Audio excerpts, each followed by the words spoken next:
Hello guys, in this video we will see how to show confirm message before leaving the site. As you can see output. So let's start it with the code. So here you can see basic structure of HTML. So everyone knows that there is no need of CSS, just we have to code in JS. So let's start it. So we are giving variable as name Jadu and equals to confirm. In double quotes we write whatever we are asking a question. We are writing, do you really want to leave this page?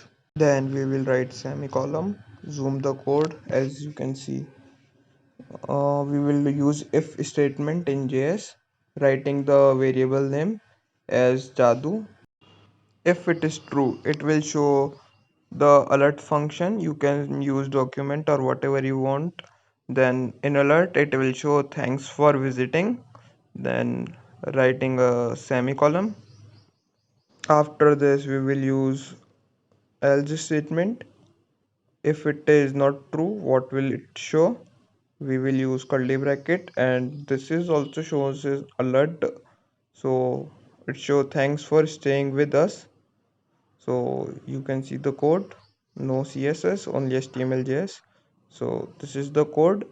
Do you want to really leave this site? If okay, thanks for visiting, then click on OK. And if we cancel, so we want to stay on this page, so writing thanks for staying with us. So here you can see the code, JS code. And if you like this, subscribe our channel and like the video.